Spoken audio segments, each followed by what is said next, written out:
کے نتیجے میں ضالین کا مقدر ملتا ہے۔ یاد رہے کہ عبادت صرف ظاہری نماز اور روزے کا نام ہی نہیں ہے، بلکہ ہر انسان کا ہر عمل عبادت ہے، اور ہر انسان ہر وقت عبادت کر رہا ہے۔ کہتے ہیں کہ رمضان کے مہینے میں ایک ضعیف بزرگ جو روزہ نہیں رکھ سکتے تھے، گلی کے کونے میں آڑ میں بیٹھے کھانا کھا رہے تھے۔ دو منچلے نوجوانوں کو شرارت سوجھی تو وہ جا کے پوچھنے لگے کہ بابا جی آپ کا روزہ ہے؟ بزرگ نے کہا جی بیٹا میرا روزہ ہے۔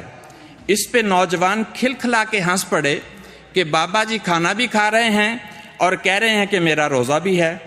بابا جی نے ان کو ہنستے دیکھ کر فرمایا کہ بیٹا میرے دل میں صبح سے کوئی برا خیال نہیں آیا، میرے دماغ میں کسی کے خلاف کوئی فسادی سوچ پیدا نہیں ہوئی، میری آنکھوں نے بد نظری نہیں کی، نہ میں نے زبان سے کسی کی برائی کی اور نہ میرے کانوں نے کسی سے برائی سنی، اور نہ ہی میں نے اپنے ہاتھ اور زبان سے کسی کو تکلیف پہنچائی، لہٰذا میرے دل کا بھی روزہ ہے، میرے دماغ کا بھی روزہ ہے، میری آنکھوں کا بھی روزہ ہے، میری زبان کا، میرے کانوں کا، میرے پاؤں کا، سب کا روزہ ہے۔ لیکن بیٹا بڑھاپے میں بیماری اور کمزوری کی وجہ سے بس میرا معدہ روزہ نہیں رکھ سکتا، باقی تو اللہ کے فضل سے پورے جسم کا روزہ ہے۔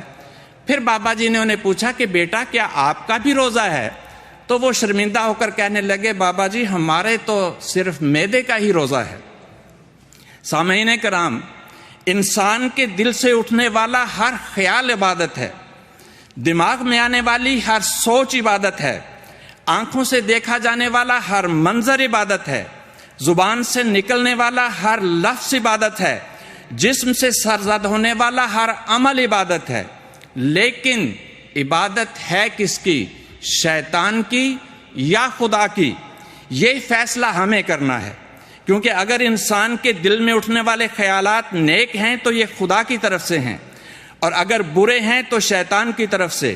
شیطانی خیالات دماغ میں آ کر فساد پر مبنی سوچ کی شکل اختیار کرتے ہیں، یہی خیالات ہیں جو پھر زبان پہ آتے ہیں تو شیطانی اقوال، اور جسم سے عملی صورت میں ظاہر ہوں تو شیطانی اعمال بن جاتے ہیں، اور اگر ان سے اللہ کا رنگ جھلکتا ہو تو وہ اللہ کی عبادت کہلاتی ہے، تو اگر ان سے شیطان کا رنگ جھلکتا ہو تو پھر یہ شیطان کی عبادت کہلائے گی۔ شیطان کی عبادت کرنے والے اولیاء الشیطان، جبکہ اللہ کی عبادت کرنے والے اولیاء اللہ کہلاتے ہیں۔ بس ہمارا فرض ہے کہ ہم شیطان